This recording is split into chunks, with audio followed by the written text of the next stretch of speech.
Ananda sekalian, berjumpa lagi dalam pembelajaran pendidikan agama Katolik dan budi pekerti untuk SMP. Bagaimana kabar Ananda sekalian di rumah?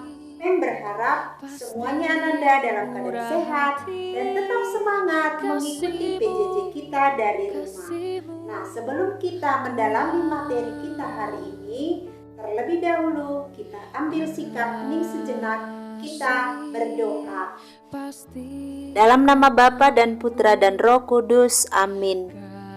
Allah Bapa yang pengasih dan penyayang, kami bersyukur karena Engkau mengasihi kami melalui keluarga kami, terutama melalui kedua orang tua kami, yang dengan penuh cinta dan pengabdian telah memelihara kami. Bantulah kami agar kami dapat mencintai mereka melalui doa dan peran kami dalam keluarga. Keluarga Kudus Nazaret, hadirkanlah semangat-Mu dalam keluarga kami, agar keluarga kami menjadi surga yang indah, tempat kami saling mengasihi dan tempat kami untuk meluhurkan nama-Mu. Demi Kristus Tuhan dan pengantara kami. Amin. Dalam nama Bapa dan Putra dan Roh Kudus. Amin. Setelah kita membuka pembelajaran kita dengan doa pembukaan, kita akan mendalami materi kita hari ini dan judul kita adalah Peran Keluarga bagi Perkembanganku. Adapun kompetensi dasar kita dari 3.5 menemukan peran keluarga, sekolah dan masyarakat terhadap perkembangan dirinya.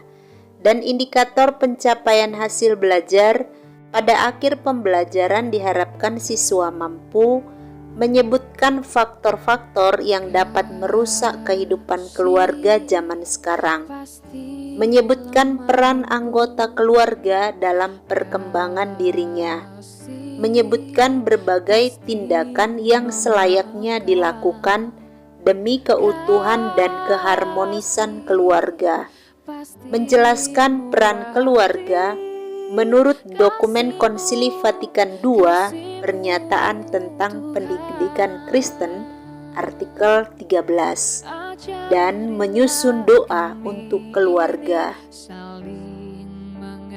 Ananda sekalian, mungkin kalian masih ingat bahwa beberapa tahun yang lalu salah satu stasiun televisi swasta menayangkan satu sinetron yang berjudul Keluarga Cemara. Dalam sinetron tersebut menggambarkan dinamika kehidupan sebuah keluarga sederhana dan juga keluarga harmonis yang sangat indah. Bahkan bagi banyak orang, keluarga Cemara ini dapat disebut sebagai keluarga idaman. Sinetron tersebut dinilai sangat bagus. Karena itulah sangat diminati oleh masyarakat. Nah, soundtracknya sendiri itu menggambarkan sebagian dari situasi keluarga yang indah tersebut. Kita akan melihat pemahaman tentang keluarga yang diidamkan dan juga tantangannya. Nah, untuk membantu kita untuk memahami keluarga yang diidamkan dan juga tantangannya, mari kita nyanyikan bersama Keluarga Cemara. Harta yang paling berharga adalah keluarga. Istana yang paling indah adalah keluarga. Puisi yang paling bermakna adalah keluarga. Mutiara tiada tara adalah keluarga. Selamat pagi emak, selamat pagi abah. Mentari hari ini berseri indah. Terima kasih emak, terima kasih abah, untuk tampil perkasa bagi kami putra putri yang siap berbakti.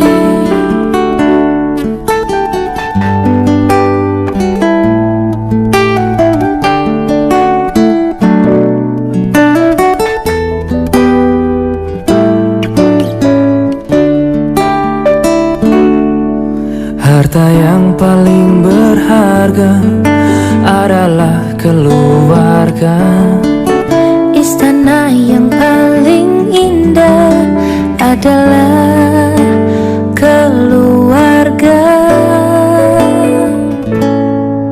Puisi yang paling bermakna adalah keluarga.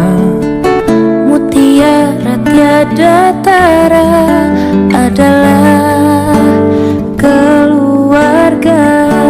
Ananda sekalian, setelah kita menyanyikan lagu sinetron Keluarga Cemara, tentunya syair lagu tersebut ada yang menyentuh kata-katanya. Tidak hanya menyentuh, tapi juga mengesan bagi kita. Namun selain itu, tentunya ada beberapa pertanyaan muncul dalam benak kita. Coba Ananda sebutkan ciri-ciri keluarga yang kamu idamkan. Lalu siapa yang bertanggung jawab untuk mewujudkan kondisi ideal yang kamu idamkan itu? Dengan cara bagaimana dilakukan? Selain itu, tantangan apa saja yang dapat menghambat keluarga ideal itu sulit tercapai? Ananda sekalian, kalau kita memperhatikan, saat ini kehidupan keluarga-keluarga itu mengalami pola hidup yang sangat tajam. Misalnya di perkotaan, kondisi keluarga atau rumah itu sudah mulai bergeser bagaikan losmen atau tempat penginapan karena kesibukan dari masing-masing anggota keluarga, sehingga menyebabkan mereka itu jarang berkumpul bersama-sama, jarang berkomunikasi satu sama lain, walaupun mereka tinggal dalam satu rumah dan istirahat dalam rumah yang sama. Orang tua sendiri itu sibuk bekerja, berangkat pagi hari dan pulang malam hari. Demikian juga dengan anak-anak, sibuk dengan kegiatan-kegiatan sekolah dan juga kuliahnya. Kondisi keluarga di pedesaan juga mengalami perubahan. Demi mencari nafkah, sebagian besar orang tua itu pergi ke kota atau tempat kerja mereka yang jauh, bahkan sampai ke luar negeri. Ketika ada waktu luang untuk berkumpul bersama, mereka lebih asik menonton televisi ataupun sibuk dengan gadget yang dimiliki, atau bahkan berkumpul dengan orang lain daripada kumpul dengan keluarga, saling berbincang satu sama lain. Yang tumbuh dalam keluarga-keluarga sekarang ini adalah sikap kurang peduli satu sama lain. Bahkan anak-anak itu tidak tahu permasalahan yang dialami orang tuanya. Dan sebaliknya, orang tua pun tidak tahu permasalahan yang dialami anaknya. Banyak orang tua berprinsip itu, kami harus kerja keras demi memenuhi kebutuhan anak-anaknya. Mereka harus memahami kami. Itu prinsip orang tua. Dan anak pun sebaliknya berprinsip, saya tak peduli, yang penting kebutuhan dan keinginanku terpenuhi. Maka kurangnya komunikasi dalam keluarga ini menjadi awal kehancuran keluarga itu sendiri. Karena itu tak heran banyak remaja itu lebih betah di luar rumah, kumpul dengan teman-temannya daripada tinggal di rumah. Bahkan ketika ada masalah, remaja itu lebih senang mencari penyelesaian kepada orang lain daripada orang tua ataupun saudaranya sendiri. Maka masing-masing anggota keluarga itu hendaknya bertanggung jawab demi membangun keutuhan keluarganya sendiri sesuai dengan fungsi dan peran masing-masing. Ananda sekalian, mari kita mengamati beberapa gambar tentang peran orang tua terhadap perkembangan anaknya. Hari ini berseri indah. Terima kasih Emak, terima kasih Abah untuk tampil berkat. Harta yang paling berharga adalah keluarga. Istana yang paling indah adalah keluarga. Puisi yang paling bermakna adalah Dari beberapa gambar yang sudah kamu amati, pengetahuan dan keterampilan apa saja yang kamu peroleh dalam keluarga dari masa kecil hingga sekarang ini? Coba tuliskan peran masing-masing anggota keluarga bagi perkembanganmu. Lalu apa yang selama ini telah dan selayaknya kamu lakukan demi membangun keutuhan, keharmonisan, dan juga kesejahteraan keluargamu? Ananda sekalian, perlu kita ketahui bersama bahwa keluarga itu merupakan sekolah pertama. Jadi pengetahuan dan keterampilan dasar pertama-tama kita peroleh dari keluarga, khususnya dari kedua orang tua kita dan juga anggota keluarga yang tinggal serumah dengan kita. Karena itu, masing-masing anggota keluarga itu mempunyai peran yang tak tergantikan dalam pembentukan dan perkembangan diri kita. Ketika berhadapan dengan adik-adik kita, maka kita belajar untuk melindungi, kita belajar melayani, dan kita belajar untuk membantu. Ketika kita berhadapan dengan kakak atau abang, maka kamu belajar untuk bersikap hormat, belajar untuk meminta bantuan tak kala kamu tidak mampu. Demikian juga dari orang tua, kamu belajar menyayangi, belajar cara berkorban demi kebahagiaan orang lain, belajar memberi, dan sebagainya.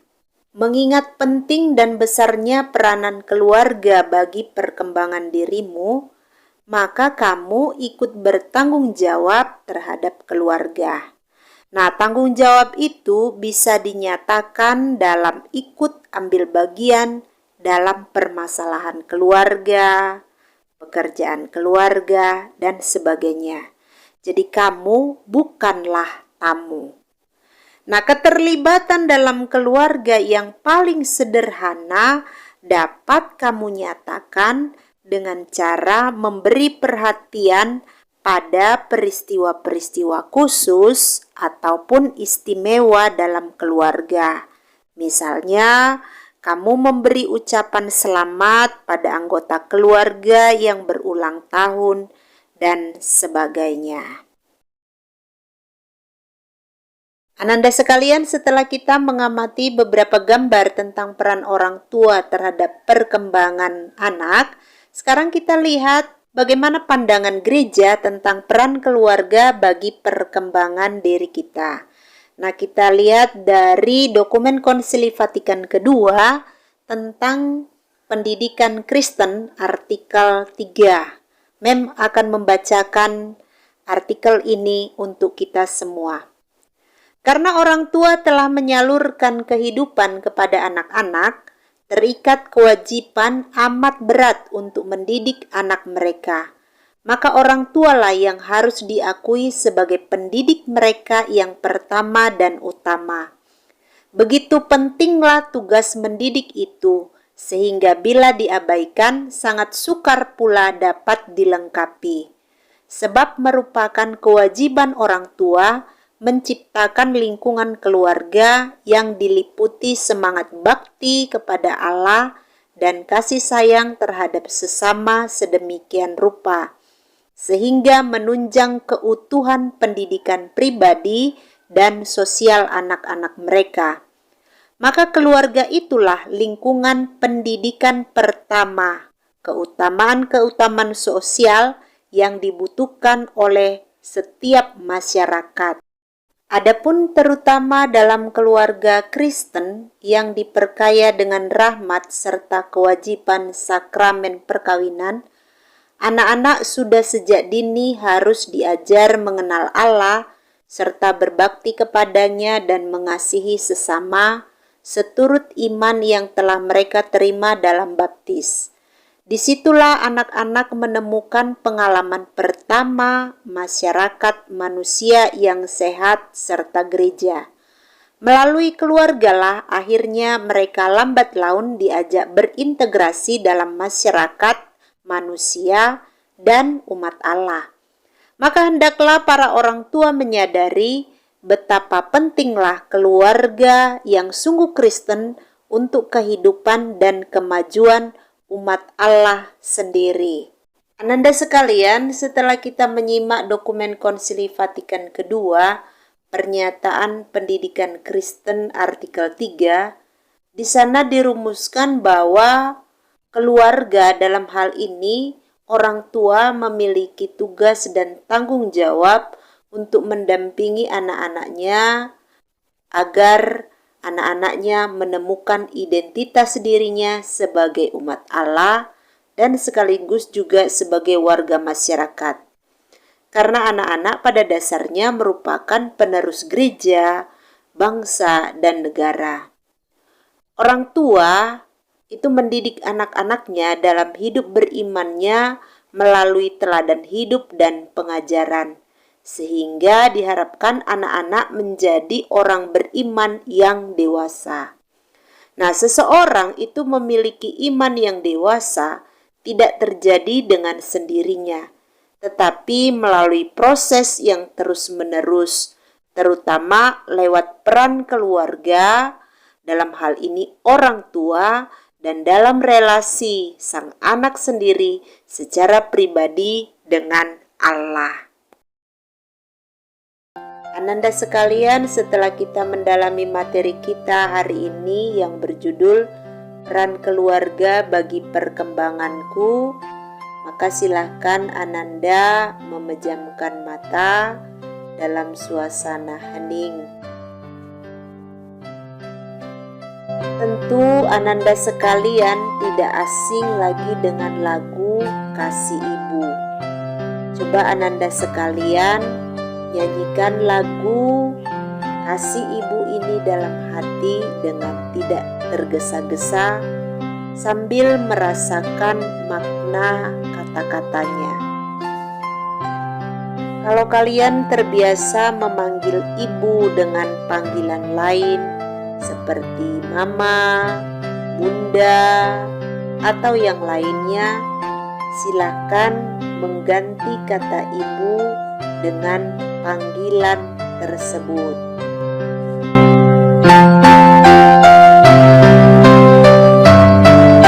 Sekarang ulangi lagu tersebut dengan mengganti kata ibu dengan kata bapak atau panggilan yang biasa kamu ucapkan, entah ayah, papi, atau yang lainnya. Perlahan-lahan rasakan maknanya. Bayangkan saat ini mereka ada di hadapanmu dan sedang memandangmu. Tataplah mereka baik-baik. Perhatikan apakah mereka tampak gembira melihat kamu, ataukah mereka tampak jengkel saat melihatmu, ataukah mereka tampak menyesal mempunyai anak sepertimu? Kalau demikian, apa yang akan kamu katakan kepada mereka? Ya, katakan apa saja yang ingin kamu katakan. Katakan kepada mereka, aku akan mencintai kalian senantiasa. Coba ulangi kata-kata ini 3 kali. sekarang peluklah kedua orang tuamu itu. Biarlah mereka tersenyum. Bukalah matamu, lakukanlah dengan nyata saat kamu di rumah. Ananda sekalian, sebagai tugas, silahkan Ananda menyusun sebuah doa bagi keluargamu dan mencari 5 kutipan kitab suci tentang perlunya menghormati orang tua dan berilah penjelasan tentang kutipan kitab suci tersebut. Nah, tugas ini silakan Ananda kerjakan dalam buku catatanmu. Untuk menutup pembelajaran kita, mari kita siapkan hati kita berdoa. Dalam nama Bapa dan Putra dan Roh Kudus, amin. Allah Bapa kami yang Maha Kasih, kami sekeluarga datang bersembah sujud di hadapan-Mu. Kami bersyukur atas segala rahmat-Mu di dalam kehidupan keluarga kami ini. Engkau menghimpun kami semua yang tinggal bersama kami sebagai satu keluarga. Kami bersyukur karena Engkau menganugerahkan rahmat keselamatan kepada kami melalui Yesus Kristus Putra-Mu. Bapa, kami percaya Engkau menyertai keluarga kami ini, sehingga keluarga kami benar-benar menjadi gereja rumah tangga yang bertumbuh dan berkembang dalam keutamaan-keutamaan Kristiani, iman, harapan, dan kasih. Kami percaya Engkau membimbing keluarga kami dalam kesulitan hidup yang kami alami setiap hari. Kuatkanlah kami sekeluarga bila mana kami tergoda untuk jatuh ke dalam dosa dan menyimpang daripada-Mu. Tumbuhkanlah iman kami agar setiap hari kami tetap teguh menghadapi tantangan-tantangan nyata di dalam kehidupan. Kuatkanlah harapan kami agar tidak mudah putus asa ketika rencana-rencana kami seakan-akan mengalami kegagalan. Semoga berkat rahmat-Mu, semua yang tinggal bersama kami saling berbagi kasih satu sama lain, belajar berkorban, dan rela memberi maaf dan pengampunan. Bapa, kami serahkan keluarga kami seutuhnya ke dalam penyelenggaraan kasih-Mu. Semoga segala bentuk kejahatan Kau singkirkan jauh-jauh dari keluarga kami. Biarlah kehangatan dan kedamaian senantiasa menyertai keluarga kami dan cinta kasih-Mu mewarnai hidup keluarga kami sehari-hari. Dengan pengantaraan Yesus Kristus Putra-Mu, Tuhan kami yang hidup dan berkuasa bersama Dikau dan Roh Kudus, Allah sepanjang segala masa. Amin. Dalam nama Bapa dan Putra dan Roh Kudus. Amin. Demikian pembelajaran kita pada hari ini. Kita melanjutkan pembelajaran kita berikutnya. Selamat belajar. Shalom.